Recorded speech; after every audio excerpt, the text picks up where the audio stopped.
Hi,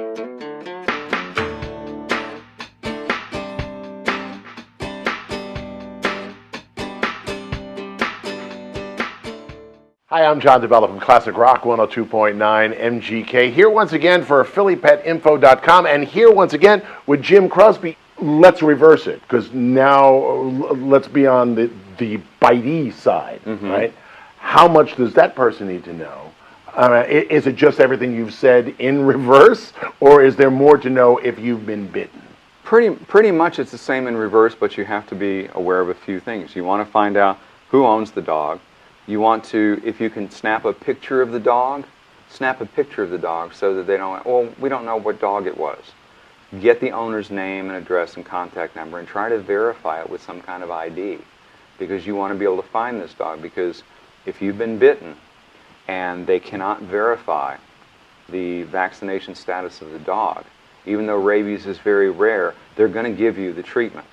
And pre-exposure treatment is easy. I've had it's 3 quick injections over a 2-week period in the arm. Post-bite, they stick this big needle in the bite wound full of human gammon globulin and wiggle it around and then administer. And it's much more expensive. It's much more uncomfortable. It's not the 14 shots in the abdomen anymore. Right. But it's still unpleasant and it's unnecessary. So identify the dog. Make yourself a little note. Don't trust your memory. Where it happened, what the dog looked like, male or female. If it's got a tag on and the owner's being cool, get the tag number. And then go to your doctor. Go to the emergency room if you need to. One of the fatalities I worked was out on the West Coast. And the dog nipped this fellow on the finger. And it was a very minor bite. But the victim was immunocompromised and died 5 days later from the infection of the usually harmless bacteria that all dogs have in their mouth. And it was very painful. Literally, pieces were falling off. It was a horrible death. If he had gone to the doctor and gotten that wound cleaned and gotten some proactive antibiotics, he'd be alive today. So get medical assistance, get someone to look at it.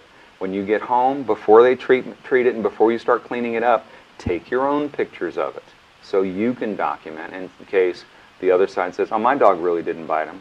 Yeah, here's what and pictures after treatment or surgery, they're neat, but they're kind of useless, because sometimes the doctors actually have to make a bigger wound to fix the one that's there. So document it, check with your medical provider, let your insurance company know and pass the information along to them, because there's probably, if the person has homeowners insurance, the insurance companies will deal with that, but they probably argue with each other. So just be protective and proactive.